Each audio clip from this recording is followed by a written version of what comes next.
ഭർത്താവും ഒന്നിച്ചുകൊണ്ട് പറമ്പോക്ക് ഭൂമികളിലേക്ക് പോയിക്കൊണ്ട് ശരീരത്തെ വിറ്റ് തിന്നുന്ന സഹോദരിമാരില്ലേ? 4-5 പ്രസവിച്ചതാകുന്ന സഹോദരിമാര് സ്വന്തം ഭർത്താവ് അറിയാതെ മറ്റുള്ള പരപുരുഷന്മാർക്ക് ശരീരത്തെ വില പറയുന്നതായ അവസ്ഥയിലേക്ക് ലോകം പോയില്ലേ? മാനം വിറ്റുകൊണ്ട് ജീവിക്കുന്ന പെങ്ങളെ, ആഖിറത്തെ ഭയക്കുന്നില്ല പെങ്ങളെ, നരകത്തെ ചിന്തിക്കുന്നില്ല പെങ്ങളെ, മരണത്തെ ഓർക്കുന്നില്ല പെങ്ങളെ. പാരത്രികമാകുന്ന ലോകത്ത് പടച്ച റബ്ബ് നിനക്ക് നൽകുന്ന ശിക്ഷയെ കുറിച്ച് എന്തേ പെങ്ങളെ ചിന്തിക്കാതെ പോയത്? ഇന്നത്തെ തലമുറയിലെ സഹോദരങ്ങളുടെ സഹോദരിമാരുടെ പോക്കി എങ്ങോട്ടാണ്? പൊങ്ങോട്ടാണ്. അല്ലാഹുവിന്റെ റസൂല് പറഞ്ഞില്ലേ, മിൻഹാ നിക്കാഹുർ റജുലി അർറജുലാ വനിക്കാഹുൽ മർഅതി അൽ മർഅതാ. അവസാന കാലഘട്ടത്തിലേക്ക് വരുമ്പോ സ്ത്രീകളുമായി ലൈംഗിക വേഴ്ച നടത്തിക്കൊണ്ട് സ്വർഗരതി അനുരാഗികളായി അതിൽ വിവാഹത്തിന് വേണ്ടി നിർബന്ധിക്കുന്ന കാലഘട്ടം വരുമേ. പുരുഷനുമായി ലൈംഗിക ബന്ധത്തിൽ ഏർപ്പെട്ടുകൊണ്ട് സ്വയംഭൂ അണിയുന്നതായ കാലഘട്ടം കാണാതെ ലാ തഖൂമുസ്സാ.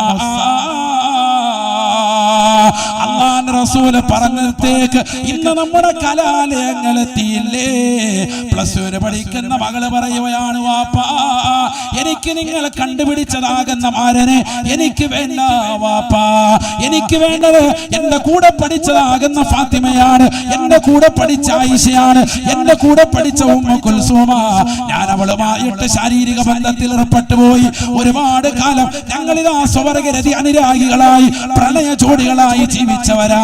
ഇനി ഞങ്ങൾക്ക് പിരിയാൻ വയ്യ എന്ന് പെണ്ണുങ്ങളെ തന്നെ പരസ്യമായി വിളിച്ചു പറയുന്ന, അതിനുവേണ്ടി ഏതറ്റം വരെ കോടതി മുറിയിലേക്ക് കയറി ചെല്ലാനും എത്ര വക്കീലിനെ വെച്ചുകൊണ്ട് വാദിക്കാനും സമ്പത്ത് ചെലവഴിച്ചുകൊണ്ട് ആ രീതിയിൽ ലോകത്ത് നിറമാടാൻ വേണ്ടി ഇന്നത്തെ മുസ്ലിം സമുദായം പോലും അതപ്പതിച്ചില്ലേ? സമ്പത്തിന് വേണ്ടി കാണിച്ചു കൂട്ടുന്ന തോന്നിവാസങ്ങൾ എന്തൊക്കെയാണ്? ആരെയും കൊല ചെയ്യാൻ ഒരു സ്കൂട്ടറുമായിട്ട് ഇറങ്ങിയിരിക്കുക ചെറുപ്പക്കാര് എവിടെയെങ്കിലും പോയിട്ട് ആരുടെയെങ്കിലും വയറ്റത്ത് തുളയിട്ടിട്ട് വരുമ്പോൾ ₹25,000. പാപ്പാടെ പ്രായമുള്ള മനുഷ്യനെ, ഉമ്മാടെ പ്രായമുള്ള വ്യക്തികളെ നിഷ്ഠൂരമായി കൊലപ്പെടുത്താൻ എവിടെയാണ് ലോകം എത്തിയിരിക്കുന്നത്? നിസ്സാര വിഷയങ്ങൾക്ക് വഴക്കടിക്കുന്ന കാലഘട്ടം. ഒരു വണ്ടി ഇങ്ങനെ പോകുന്നു, മാന്യമായി വണ്ടി ഓടിച്ചു പോകുന്നു. അപ്പൊ അവന് ഫ്രണ്ടിലേക്കൊന്ന് ഓവർടേക്ക് ചെയ്ത് പോലെ നിർബന്ധമായി. അപ്പൊ അവൻ അങ്ങനെ ഓവർടേക്ക് പോകുമ്പോൾ അവിടുന്ന് 2 ചെറുപ്പക്കാർ വരുന്നു. അപ്പൊ അവന്റെ നടുവേരിൽ പൊക്കി കാണിക്കും. ഒരു കാര്യമില്ല, ഒരു പ്രകോപനം ആണോ അല്ലേ? നമ്മുടെ കൗമിന്റെ ഇടയിൽ നടക്കുന്ന പ്രവർത്തനം പറഞ്ഞ അല്ല, അമേരിക്കയിലെ കഥയല്ലേ പറയുന്നത്, നമ്മുടെ നാട്ടിലെ കഥ. അതൊക്കെ ഒരു ജീവിത ശൈലിയിലായി പോയിരിക്കണം. എങ്ങോട്ടാണോ പോകുന്നത് നമുക്കെന്ന് ചോദിക്കണം. നമുക്കെന്ന് ഞാൻ പറഞ്ഞ വാക്കാണ്, ഞാൻ പറഞ്ഞത് വേറെ ലൈവാണല്ലോ. അള്ളാഹു നമ്മളെ കാത്ത് സംരക്ഷിക്കണം. ഒരു കാര്യമില്ല, അതായത് ഉടക്കുണ്ടാക്കാൻ സ്വന്തം വാപ്പാടെ പ്രായമുള്ള വ്യക്തികളെ വരെ ചീത്ത വിളിക്കുക, തെറി വിളിക്കുക, എത്ര മൃഗീയമായ രീതിയിൽ അവരെ ബുദ്ധിമുട്ടിക്കുക, പ്രയാസപ്പെടുത്തുക, വെറുതെ ഒന്ന് നോക്കിയതിന്റെ പേരിൽ അടിക്കുക, വഴക്കിടുക, സദാചാര ഗുണ്ടാക്രമം നടത്തുക, ഇതൊക്കെ ഇന്ന് സമൂഹത്തിൽ വല്ലാതെ വ്യാപിച്ചു വന്നിരിക്കുകയാണ്. വലിയ വിഷയമാണ്. അള്ളാഹു നമ്മളെ കാത്തു സംരക്ഷിക്കണം. പുതുതലമുറകൾ എങ്ങനെയാണ്, എവിടേക്കാണ് എത്തിപ്പെടുക?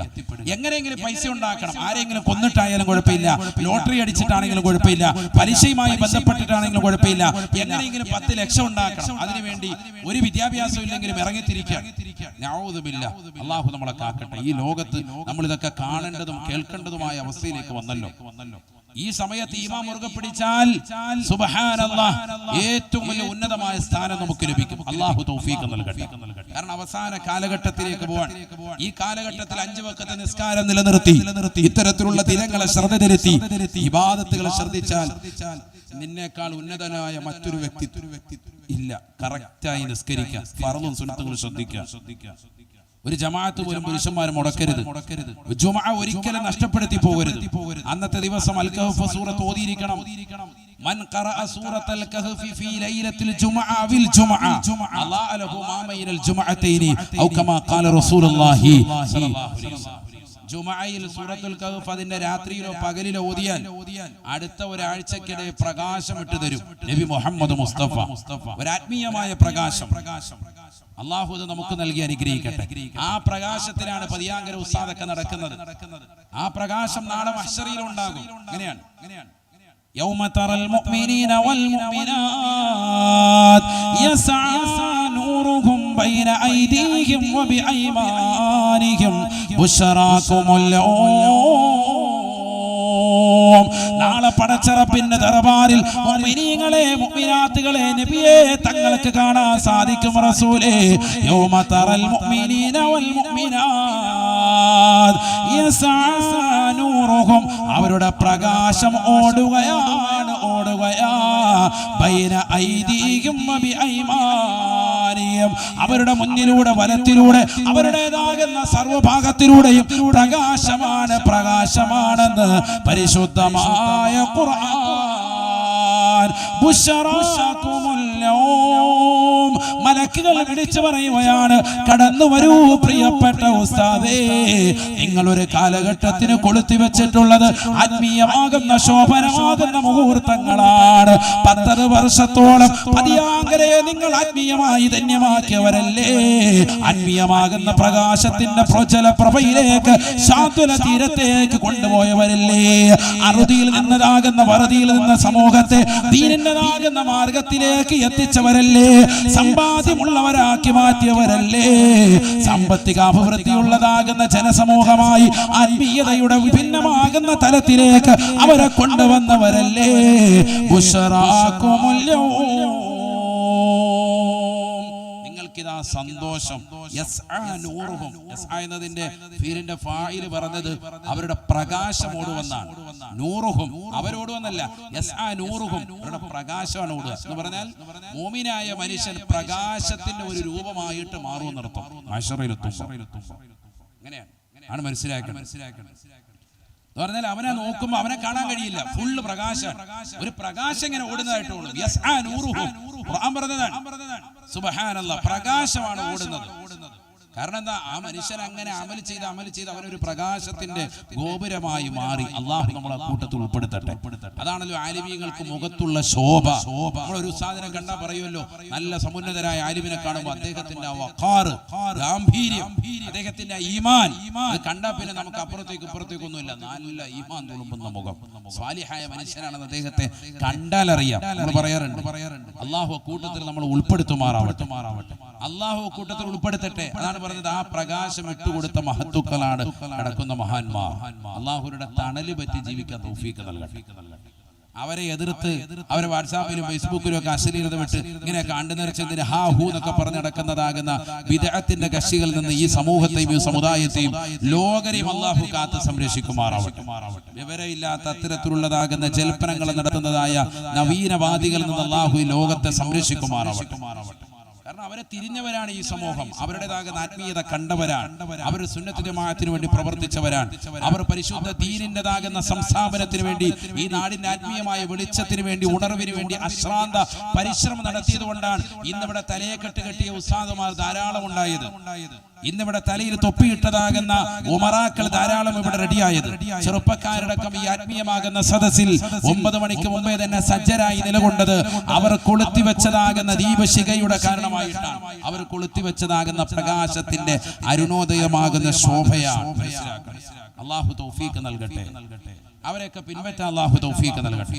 അവ അഹങ്കാരവും ധിക്കാരവും വെച്ച് ഈ ദുനിയാവിൽ നീ ജീവിക്കണ്ട. ഹലാലായ സമ്പാദത്തിന് വേണ്ടി നീ ജീവിക്കുക.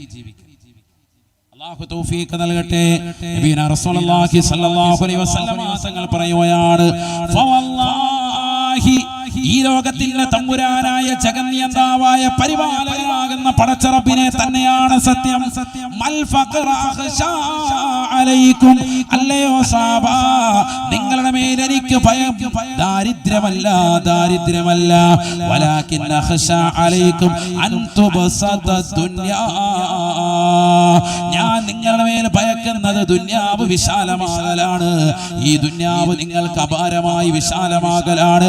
എനിക്ക് എന്റെ ജീവിതത്തിൽ ഏറ്റവും നിങ്ങളോടുള്ള ഭയപ്പാട് എന്ന് ഹബീബ് മുഹമ്മദ് മുസ്തഫ. നിങ്ങൾക്ക് ദുനിയാവ് വിശാലമാകലാണ് എനിക്ക് ഭയപ്പാട്. മനസ്സിലായിക്കോ? പതിയാങ്കരയിലുള്ളവർ റസൂലുള്ളാഹിന്റെ വാക്കാണ്. 1400 വർഷം മുമ്പ് പറഞ്ഞത് ഇന്ന് പ്രവാചകരുടെ ജീവിതം, പ്രവാചകരുടെ വാക്ക് നേർക്ക് നേരെ നമ്മുടെ ജീവിതത്തിൽ കാണുക. ദാരിദ്ര്യം എനിക്ക് ഭയപ്പാടില്ല. പതിയാങ്കരയിലുള്ള ഇന്ന ഉപ്പ ദാരിദ്ര്യം വന്ന് പട്ടിണി കിടന്ന് മരിക്കുമെന്ന് എനിക്ക് ഭയമില്ല. മുത്തുനബിയുടെ അധ്യാപനാണ് പറഞ്ഞത്. മറിച്ച് വലാകിൻ അഖ്ശാ അലൈക്കും അൻ തുബ്സത ദുനിയ, ഈ ദുനിയാവ് നിങ്ങൾക്ക് വിശാലമാവൽ, നിങ്ങൾക്ക് സാമ്പത്തികമാകുന്ന അഭിവൃദ്ധി കൂടി വരൽ, അതെനിക്ക് ഭയമുണ്ട് എന്ന് നബി മുഹമ്മദ് മുസ്തഫ. മുത്തുനബി ഭയക്കാൻ നമ്മുടെ വിഷയത്തിൽ സല്ലല്ലാഹു അലൈഹി വസല്ലം ദുനിയാവ് വിശാലമാകുന്നതിനെ ഭയക്കുന്നു. ഈ സദസ്സിൽ ഇരിക്കുന്നവരൊക്കെ ഒന്ന് ചിന്തിക്കും, ഒരു 30 കൊല്ലം മുമ്പ് എന്തായിരുന്നു നമ്മുടെ അവസ്ഥ? ഒന്ന് പുറകോട്ട് ചിന്തിക്കും. ഇന്ന് കാണുന്ന ഈ സമ്പത്തുണ്ടോ? ഇന്നിപ്പോ വീട് എത്തിച്ചു. അന്ന് വീടില്ലാത്തവരൊക്കെ ഇന്ന് വീടാക്കി. ഒരു 30 കൊല്ലം കൊണ്ട് വീടുണ്ടാക്കി, വാഹനം റെഡിയാക്കി, മക്കളൊക്കെ നല്ല നിലയിൽ വിദ്യാഭ്യാസം കൊടുത്ത് പല കോണുകളിലായി. ഗൾഫിലുണ്ട്, നാട്ടിലുണ്ട്, പല കോണുകളിലും നല്ല വിദ്യാഭ്യാസം ഉള്ളവരായി. പണ്ട് കടലിൽ പോയി മീൻ പിടിച്ചതിന് പകരം ഇന്ന് കടലിന്റെ വലിയ മുതലാളിയായി മാറി. ഇന്ന് കണക്ക് പിള്ളയായിട്ട് മാറിയിരിക്കുകയാണ്. ഇന്ന് ഇവിടെ ഇരിക്കുന്നവള് കടലിലൊന്നും പോവില്ല. അന്ന് കടലിൽ പോയി മീൻ പിടിച്ചതിന്റെയും കയറി പിടിച്ചതിന്റെയൊക്കെ തഴമ്പുള്ള ആളുകൾ, പ്രായമുള്ള ആളുകളൊക്കെ ഇവിടെ ഇരിപ്പുണ്ട്. ഇന്ന് വല്ല പണിയുണ്ടോ? ഇന്നിപ്പോ പൈസ ഉണ്ട് ഇങ്ങനെ ഇരിക്കാൻ. ഇന്നിപ്പോ ഈ സദസ്സ് പിരിഞ്ഞിട്ട് നല്ല മട്ടൻ ബിരിയാണി വെക്കണമെന്ന് കരുതിയാലും കുഴിമന്തി വെച്ച് അടിക്കും. ഇപ്പൊ കടപ്പുറത്ത് പോയി കുഴിയെടുത്ത് അടിക്കും. അതിന് പറ്റിയ സാമ്പത്തിക ശേഷി അള്ളാഹു ഇന്ന് നൽകിയിട്ടില്ലേ? ഉണ്ടോ? ഉണ്ട്. അള്ളാഹു നിലനിർത്തി നൽകട്ടെ. അതാണ് ഞാൻ പറഞ്ഞത്. ഇന്നിപ്പോ ഈ സദസ്സ് പിരിഞ്ഞിട്ട് ഇന്ന് തന്നെ ഒരു മട്ടൻ മന്തി വെക്കണമെന്ന് കരുതിയാൽ, അതിനുള്ള ഒരു ആവശ്യം നിങ്ങൾക്കുണ്ടായാൽ, അതിനുള്ള ഒരു സാഹചര്യം മക്കളെ പറയാണ് വാപ്പ ഇന്ന് വേണം നിർബന്ധം പിടിച്ചാൽ, അതിനുള്ള ഒരു അവസ്ഥ അള്ളാഹു നിങ്ങൾക്ക് സാമ്പത്തികമായി നൽകിയിട്ടില്ലേ? ഉണ്ട്. അള്ളാഹു നിലനിർത്തി നൽകി അനുഗ്രഹിക്കട്ടെ. 30 കൊല്ലം മുമ്പ് എവിടെയായിരുന്നു ഒരു ഇറച്ചിയുടെ ഒരു കഷ്ണം കിട്ടാൻ, ഒരു മാംസം കിട്ടാൻ, ഒരു വറ്റ് കഞ്ഞി കിട്ടാൻ? അള്ളാഹു നമുക്ക് അന്ന് എത്ര പരീക്ഷണങ്ങളാ നൽകിയത്. അൽഹംദുലില്ലാ. അൽഹംദുലില്ലാ പറയും, ഉറക്കെ പറയും സഹോദരങ്ങൾ. ഒന്നുകൂടി പറയും. അള്ളാഹു നമ്മെ അനുഗ്രഹിക്കുമാറാവട്ടെ. ലഇൻ ശകർതും ലഅസീദന്നകും, നിങ്ങൾ എന്നോട് നന്ദി ചെയ്താൽ ഞാൻ നിങ്ങൾക്ക് അധികമായി തരും. വലഇൻ കഫർതും ഇന്ന അദാബി ലശദീദ്, നീതി നിഷേധം കാണിച്ചാൽ, നന്ദികേട് കാണിച്ചാൽ എന്റെ ശിക്ഷ അതികഠിനകഠോരമാണ്. അല്ലാഹു പറയാൻ. അതുകൊണ്ട് ഏറ്റവും കൂടുതൽ നന്ദിയോടുകൂടി സ്മരിക്കേണ്ട വിഭാഗമാണ് നമ്മുടെ ഈ കടപ്പുറ നിവാസി. റബ്ബിനെ എപ്പോഴും സ്മരിക്കണം. നമുക്കിപ്പോഴും ചിലർക്ക് പറയാൻ ഇങ്ങോട്ട് നമ്മൾ അൽഹംദുലില്ലാ പറയുന്നവരാകണം എപ്പോഴും. മുൻകാലഘട്ടത്തിലുള്ള ചൊല്ലി നിലകൊള്ളണേ, അസ്തഗ്ഫിറുല്ലാഹ് പറഞ്ഞുകൊണ്ട് പടച്ച റബ്ബിലേക്ക് പാപമോചനം തേടണേ. എന്താണത് ചൊല്ലിയാൽ കിട്ടുന്ന നേട്ടം? പാപമോചനം പുറത്തു തരിക, പാപമോചനം നടക്കുക മാത്രമല്ല, അല്ലാഹു നിങ്ങൾ ചെയ്തിട്ടുള്ള തെറ്റുകുറ്റങ്ങൾ പുറത്തു തരിക മാത്രമല്ല, പാപമോചനത്തിനോടൊപ്പം പടച്ച റബ്ബ് ഓഫറിൻ്റെതാകുന്ന പെരുമഴ വർഷിക്കുകയാണ്. നിങ്ങൾക്ക് അല്ലാഹു സാമ്പത്തികമാകുന്ന അഭിവൃദ്ധി നൽകുകയാണ്. മക്കളില്ലാതെ വിഷമിക്കുന്ന സഹോദരങ്ങളെ, കടപ്പുറത്തിന്റെ പ്രിയപ്പെട്ട മക്കളെ, അല്ലാഹു നിങ്ങൾക്ക് സാലിഹീങ്ങൾ മക്കളെ നൽകുകയാണ്. വയംദിദുകും ബിഅംവാലിൻ വബനീൻ വയജഅൽ ലക്കും ജന്നാത്തിൻ വയജഅൽ ലക്കും അൻഹാറാ. സ്വർഗീയമാകുന്ന ഉദ്യാനങ്ങളും സ്വർഗീയമാകുന്ന അരുവികളും അല്ലാഹു നിങ്ങൾക്ക് സമ്മാനിക്കുകയാണ്. കേവലം ഒരു അസ്തഗ്ഫിറുല്ലാഹൽ അലീം എന്ന ദിക്റിന്റെ മഹത്വം മാത്രമാണ് ഖുർആനിൽ ഈ പറഞ്ഞത്. സൂറത്തുൻ നൂഹ്. അള്ളാഹു മനസ്സിലാക്കി അമൽ ചെയ്യാൻ തൗഫീഖ് നൽകട്ടെ. ഒരു 100 പ്രാവശ്യമെങ്കിലും ഡെയിലി എന്ത് ചെയ്യണം? ഇസ്തിഗ്ഫാർ ചെല്ലണം. ഇതൊന്നുമില്ല. ഇങ്ങനെ രാവിലെ എഴുന്നേക്കുന്നു, അങ്ങോട്ടും ഇങ്ങോട്ടും നടക്കുന്നു, പള്ളിയിൽ പോകുന്നു, ഫനായും ഫസാദും പറയുന്നു. ഇതൊക്കെ ചോദിച്ചോണ്ടിരിക്കാൻ മുത്തല്ലികളില്ലേ? അമ്മമാർക്ക് ഭക്ഷണം കൊടുക്കുക ശരിയല്ല. ഇതൊക്കെയാണ് നമ്മൾ നിസ്കാരം കഴിഞ്ഞോണ്ട് വാതിക്കലോട്ട് വന്നിരിക്കുക, സ്വറ പറയുക, കഥ പറയുക, ഫനായും ഫസാദും പറയുക. നമ്മുടെ നാവിന് ആദ്യം കൂച്ചുവിലങ്ങിടുക, എന്നാൽ തന്നെ നന്നാവും. ഇന്നിപ്പോ ഈ ആശറായിന്റെ സുദിനത്തിൽ തന്നെ എത്ര ഫനായ പറഞ്ഞത്. നമ്മുടെ നോമ്പ് കളഞ്ഞു കുടിച്ചില്ലേ? നമ്മുടെ നോമ്പ് കളഞ്ഞു കുടിച്ചില്ലേ? എത്രയോ ഫനായും ഫസാദ് നമ്മൾ പറയുന്നത്. ആവശ്യമില്ലാത്ത വർത്താന, ഗീബത്ത്, നമീമത്ത്, പരദൂഷണം ഇങ്ങനെ പറഞ്ഞുകൊണ്ടിരിക്കുക. എത്രയോ സഹോദരിമാർ വൈകുന്നേര സമയങ്ങളിൽ അയൽവക്കത്തുള്ളതാകുന്ന സഹോദരിമാരുമായി വർത്താനം പറയുന്നു. ആവശ്യമില്ലാത്ത വർത്തമാനങ്ങൾ, ഫനായ്ക്കും ഫസാദിനും നേതൃത്വം കൊടുക്കുന്നു. അതിനുള്ള വാട്സാപ്പ് കൂട്ടായ്മ, ഇന്ന് കഴിച്ചതും കഴിക്കാൻ പോകുന്നതും നാളെ അടുപ്പിലിടുന്നതും ഊതിക്കുന്നതും കറിവെക്കുന്നതും തുടങ്ങിയിട്ടുള്ള എല്ലാ വസ്തുക്കളെ കുറിച്ചും ചർച്ച ചെയ്യാനുള്ള വാട്സാപ്പ് ഗ്രൂപ്പുകൾ ക്രമീകരിക്കുക. എന്നിട്ട് അതാണ് ചർച്ച. എന്തിനാണ് സഹോദരങ്ങളെ ഇങ്ങനെയുള്ള ആവശ്യമില്ലാത്ത കൂട്ടായ്മ? ചില വാട്സാപ്പ് കൂട്ടായ്മകൾ ഉണ്ടാക്കിക്കുന്ന ദുരന്തം ഇന്നും ഈ സമൂഹത്തിന് വല്ലാതെ മോശമാണ്. പഴയതാകുന്ന കൂട്ടുകാരികളെയൊക്കെ ഒരുമിച്ച് കൂട്ടിയിട്ടുള്ള കൂട്ടായ്മകൾ ഇന്ന് സമൂഹത്തിൽ ഇന്ന് ധാരാളം കൂടി വരുന്നുണ്ട്. പണ്ട് 10ാം ക്ലാസ്സിൽ പഠിച്ചതാകുന്ന കൂട്ടുകാർ, +2 പഠിച്ചതാകുന്ന കൂട്ടുകാരികൾ ഒരുമിച്ച് കൂട്ടിയിട്ടൊരു ഗ്രൂപ്പാക്കി, വാട്സാപ്പ് ഗ്രൂപ്പാക്കി, ചാറ്റിംഗ് ആക്കി, അവസാനം അതിലുള്ള പ്രൊഫൈൽ പിക്ചറിലുള്ളതാകുന്ന പഴയ കൂട്ടുകാരിയുടെ തൊലിയുടെ വെളുപ്പ് കണ്ടിട്ട് അവളുമായി രഹസ്യമായി ചാറ്റിംഗ് നടത്തി. ആ ചാറ്റിംഗ് പിന്നെ അവസാനം അവരുടെ സ്വന്തം ശരീരത്തെ ചീറ്റിംഗ് ചെയ്യുന്ന അവസ്ഥയിലേക്ക് എത്തിപ്പെട്ടില്ലേ? ഇന്ന് ഗെറ്റ് ടുഗദറുകളും മറ്റു പരിപാടികളുമായിട്ട് നടത്തപ്പെടുന്നതാകുന്ന പരിപാടികൾ, സ്കൂളിൽ പണ്ട് പഠിച്ചതാകുന്ന വിദ്യാർത്ഥിനികളെ ഒരുമിപ്പിച്ചുകൊണ്ട് 978-ലും 88-ലും 90-കളിലും ഒക്കെ ഒരുമിച്ച് പഠിച്ചതാകുന്ന ആളുകളെ ചേർത്ത് നിർത്തിക്കൊണ്ടുള്ളതാകുന്ന ഇത്തരത്തിലുള്ള കൂട്ടായ്മകൾ, 30-ഉം 20-ഉം 25-ഉം 40-ഉം വയസ്സുള്ളതാകുന്ന സഹോദര സഹോദരിമാർ ഒരുമിച്ച് ചേർന്നുകൊണ്ട് കലാലയ മുറ്റത്ത് പരസ്പരം ഇഴുകിച്ചേർന്നു കൊച്ചു വർത്തമാനങ്ങൾ പറഞ്ഞ് 4-5 മക്കളുള്ളതാകുന്ന പെൺകുട്ടികളുമായിട്ട് പ്രണയ ജോഡികളായി സ്വന്തം ഭർത്താവ് തനിക്ക് വേണ്ടി പകലന്തിയോളം പാടത്തും പറമ്പത്തും പട്ടിണി കിടന്നുകൊണ്ട് പണിയെടുക്കുന്ന പാവപ്പെട്ടതാകുന്ന പ്രിയപ്പെട്ട മനുഷ്യനെ കളഞ്ഞിട്ട് ഇന്നലെ കണ്ടതാകുന്ന കൂട്ടുകാരനൊപ്പം പഴയതാകുന്ന കൂട്ടുകാരന് കാമുകൻ അവനുമായി വീട് വിട്ട് ഇറങ്ങുന്ന തലത്തിലേക്ക് ഇന്നത്തെ നവതലമുറയിലാകുന്ന യുവതികൾ ഗെറ്റുകറി എന്ന പേരിലുള്ള കൂട്ടായ്മയിലൂടെ ഉണ്ടായിത്തീരുന്നു എന്നുള്ളത് ഒരു വസ്തുതയാണ്. എത്രയോ സംഭവങ്ങൾ ഈ അടുത്തിടെ അങ്ങനെ ഉണ്ടായിട്ടുണ്ട്. ഞാൻ സ്ഥലങ്ങളും സന്ദർഭങ്ങളും ഒന്നും പറയുന്നില്ല. പഴയ കോളേജ് കൂട്ടുകാരികളൊക്കെ ഒരുമിക്കുക, എന്നിട്ട് 10ാം ക്ലാസ്സിൽ പഠിച്ചവർ തമ്മിൽ ഒരുമിക്കുന്നു, ഒരു കൂട്ടായ്മ നടത്തുന്നു. ആ കൂട്ടായ്മയിലൂടെ ഉണ്ടാകുന്ന ദുരന്തങ്ങളാണ് ഈ പറയുന്നത്. വാട്സാപ്പ് ഒരു ഭക്ഷണം കഴിച്ചിട്ട് പിരിയുന്നതിന് ഞാൻ കുറ്റം പറയുന്നില്ല. പരസ്പരം അവരോട് വേണ്ടുന്ന ഇസ്ലാമികമാകുന്ന വിശ്വാസ പ്രകാരങ്ങളിൽ ആചാര അനുഷ്ഠാനങ്ങളിലൊക്കെ കൃത്യത വരുത്തിക്കൊണ്ട് അതിൻ്റെതാകുന്ന മറപാലിച്ചുകൊണ്ട് നിങ്ങൾ നടത്തുന്ന നിസീമമായ പ്രവർത്തനങ്ങൾക്ക് എപ്പോഴും പരിപൂർണ്ണ പിന്തുണ തന്നെയാണ്. പക്ഷേ അതിനപ്പുറത്തേക്ക് ഇതൊരു വാട്സാപ്പ് കൂട്ടായ്മയാക്കി ആ പെണ്ണിന്റെ തൊലിവെളുപ്പ് കണ്ടിട്ട് അവളുമായി രഹസ്യമായി ചാറ്റിംഗ് ചെയ്ത് അവരുടെ ഭർത്താവിൽ നിന്ന് അകറ്റിയെടുത്ത് അവരുടേതാകുന്ന വിഷമങ്ങളും ഘട്ടങ്ങളും പ്രയാസങ്ങളും ഒക്കെ ചോദിച്ച് മനസ്സിലാക്കി നിനക്ക് ഭർത്താവുമായിട്ട് നിന്നെ ഭർത്താവ് അത്രയേറെ സ്നേഹിക്കുന്നില്ലേ എന്നൊക്കെ പറഞ്ഞ് ചെറിയ ചെറിയ പൊടിക്കൈകളൊക്കെ പ്രയോഗിച്ച് പാവപ്പെട്ട പെണ്ണിന്റെ ഹൃദയത്തിൽ നിന്ന് ഭർത്താവിനോടുള്ള സ്നേഹത്തെ അടർത്തി മാറ്റിയിട്ട് കാമുകൻ എന്ന് പറയുന്ന അന്യ സമുദായത്തിൽപ്പെട്ടവനും മുസ്ലിം സമുദായത്തിൽപ്പെട്ടവനുമാകുന്ന അവർക്ക് അന്യരാകുന്ന ആളുകൾ ഇത്തരത്തിലുള്ള ഇഴുകിച്ചേർന്നുകൊണ്ടുള്ളതാകുന്ന ശാരീരിക ബന്ധത്തിൽ ഏർപ്പെടുന്ന അവസ്ഥയിലേക്ക് എത്തിപ്പെടുന്നു എന്നുള്ളത് ഇന്ന് സമൂഹത്തിൽ നടക്കുന്ന വസ്തുതയാണ്. വളരെ ശ്രദ്ധിക്കേണ്ട ഗൗരവമായ ഒരു വിഷയമാണ്. അത് നമ്മുടെ സമൂഹം വളരെ ശ്രദ്ധിക്കണം. ഭർത്താക്കന്മാരെ ശ്രദ്ധിക്കണം. കാണുന്ന എല്ലാ സ്ഥലത്തേക്കും യാതൊരുവിധ നിയന്ത്രണവുമില്ലാതെ ഇസ്ലാമികമാകുന്ന യാതൊരുവിധ കാര്യങ്ങളും ശ്രദ്ധിക്കാതെ ഇത്തരത്തിലുള്ള ദുന്യവിയായ പ്രഹസനങ്ങളിലേക്ക് നിങ്ങൾ പോകാൻ പാടില്ല. റസൂൽ എന്ന് പറയുന്നു, ദുന്യാവ് നിങ്ങൾക്ക് വല്ലാതെ വാരിപ്പുണരുന്നതിനെയാണ് ഞാൻ ഭയക്കുന്നത്, ദാരിദ്ര്യത്തെ എനിക്ക് ഭയമില്ല. നബി മുഹമ്മദ് മുസ്തഫ തങ്ങൾ പറയുകയാണ്, ഏതുപോലെയാണ് നിങ്ങൾക്ക് ദുന്യാവ് കടന്നു വരിക, മുൻഗാമികളാകുന്ന ആളുകൾ ദുന്യാവിനെ വാരിപ്പുണരുന്നത് പോലെ നിങ്ങളും ദുന്യാവിനെ വാരിപ്പുണരുമേ. ഫതനാഫസുഹാ കമാ തനാഫസുഹാ. മുൻഗാമികളാകുന്ന ആളുകൾ ഫിർഔൻ പോലെ, നമ്രൂദ് പോലെ, ഹാമാൻ പോലെ മുൻഗാമികളാകുന്ന ആളുകൾ ദുന്യാവിന്റെ പിറകെ മത്സരിച്ചതുപോലെ നിങ്ങളും ദുന്യാവിന് വേണ്ടി മത്സരിക്കുമേ. കമാ തനാഫസുഹാ. മുൻഗാമികളാകുന്ന ആളുകൾ ദുന്യാവിന്റെ പിറകെ പോയതുപോലെ നിങ്ങളും ദുന്യാവിന്റെ പിറകെ പോകുമ്പോ ഫതുഹ്ലികകും കമാ അഗ്ലകതുഹും. അവരെ നശിച്ചതുപോലെ നിങ്ങളും ദുന്യാവിൽ നശിക്കുമേ എന്ന്, നിങ്ങളും ദുന്യാവിൽ മോശമാകുമേ എന്ന് നബിയുനാ ശഫീഉനാ റസൂലുള്ളാഹി. ഫിർഔൻ എന്ന് പറയുന്ന ഏകാധിപതി, ഛത്രാധിപതിയാകുന്ന ആളുകൾ എവിടെയാണ് പോയതെന്നറിയില്ലേ?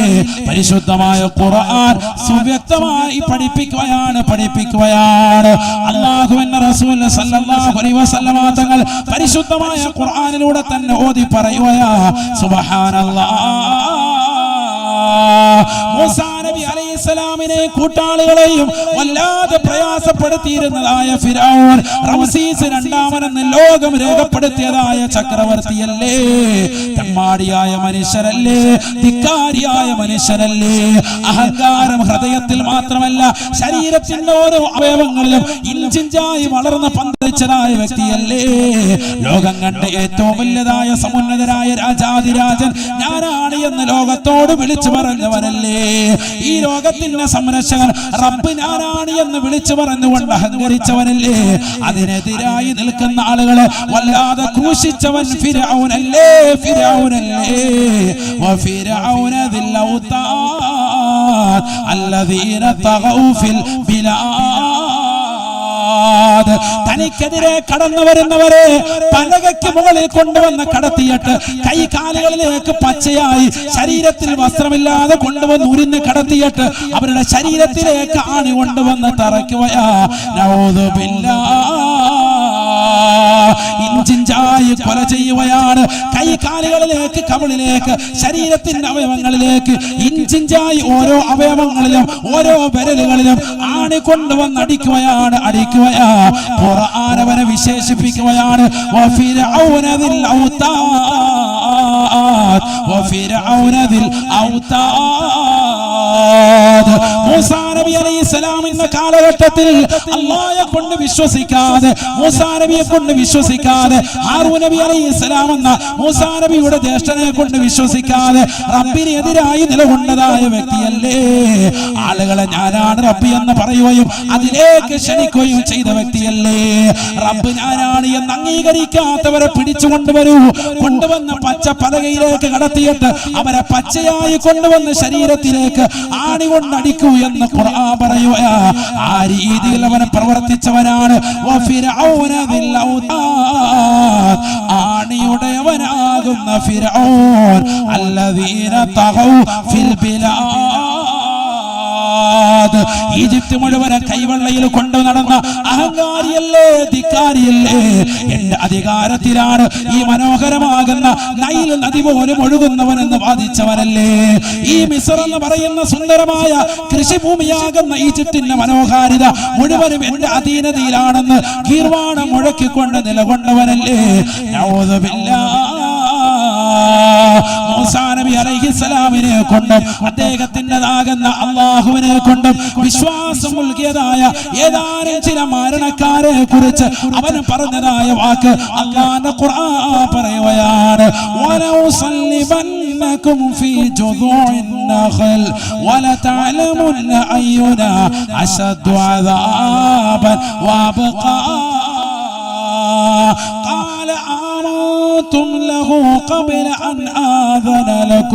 നിങ്ങൾക്ക് ഞാൻ അനുവാദം നൽകുന്നതിന് മുമ്പ് മൂസായെ കൊണ്ടും അവന്റേതാകുന്ന അല്ലാഹുവിനെ കൊണ്ടും എന്റെ കൂട്ടുകാരായി നിലകൊണ്ടതായ സാഹിരികളായ ആളുകളെ നിങ്ങൾ വിശ്വസിച്ചുവോ?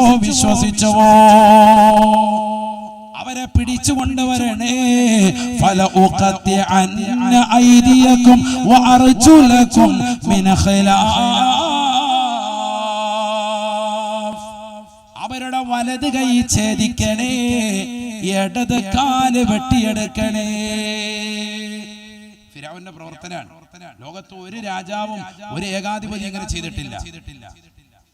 ഫിർഔനെ കൊണ്ട് അവിശ്വസിച്ച അല്ലാഹു എന്ന ഏകദൈവത്തെ കൊണ്ട് ഏതാനും ചില ആളുകൾ, ചരിത്രം ഞാൻ പറയുന്നില്ല, വിശാലമാണ്.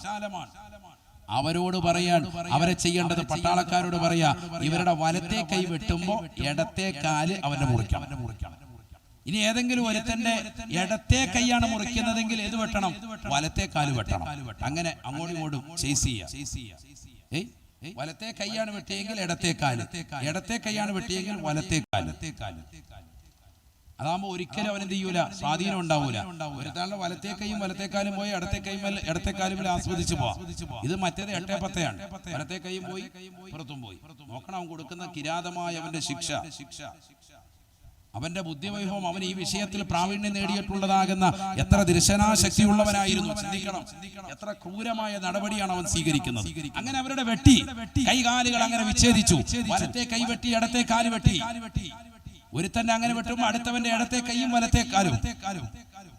എന്നിട്ട് അവരെ കൊണ്ടുവന്ന് പച്ച പലകയിലോട്ട് കൊണ്ടുവന്ന് അടിക്കാൻ പറഞ്ഞു. ആണിക്കടിക്കാണ് ബാക്കിയുള്ള അവയവങ്ങളിലേക്ക്. രക്തം ഇങ്ങനെ വാർന്നൊലിക്കുന്നു. ആലോചിച്ചു, ജീവൻ പോവാൻ. ഷഹീദ് എന്ന് പറഞ്ഞ ഇതൊക്കെയാണ് ഷഹീദ്. അല്ലാതെ ഒറ്റയടിക്ക് കഴുത്ത് വെട്ടിയിടുന്നതല്ല. കൈ കാലുകൾ ഇഞ്ചിഞ്ചായിട്ട് വേദന കൊടുത്തു കൊല്ലുകയാണ്, ആണി അടിക്കുകയാണ്, ക്രൂശിക്കുകയാണ്. ഖുർആൻ പറഞ്ഞ ചരിത്രമാണ് സഹോദരങ്ങളെ. ഇതെല്ലാം ഈ ഉമ്മത്ത് പഠിക്കേണ്ടത്. ولأصلبنكم في جذوع النخل ولتعلمن أينا أشد عذابا وأبقى. മൂസാ നബി അലൈഹിസ്സലാമിന്റെ സമൂഹത്തെ, സമുദായത്തെ, അദ്ദേഹത്തെ കൊണ്ട് വിശ്വസിച്ചതായ ഫിർഔനിന്റേതാകുന്ന കൂട്ടാളികളോട് ചെയ്ത നീചമായ പ്രവർത്തനമാ. സുബ്ഹാനല്ലാഹ്. അവരപ്പോഴും ആ കഴുകുമരത്തിൽ കടക്കുമ്പോഴും അവർ വിളിച്ചു പറയുകയാ, ക്രൂശിക്കുമ്പോഴും അവർ പറയുന്നു ആമന്നാ ബിറബ്ബി മൂസ വഹാറൂൻ.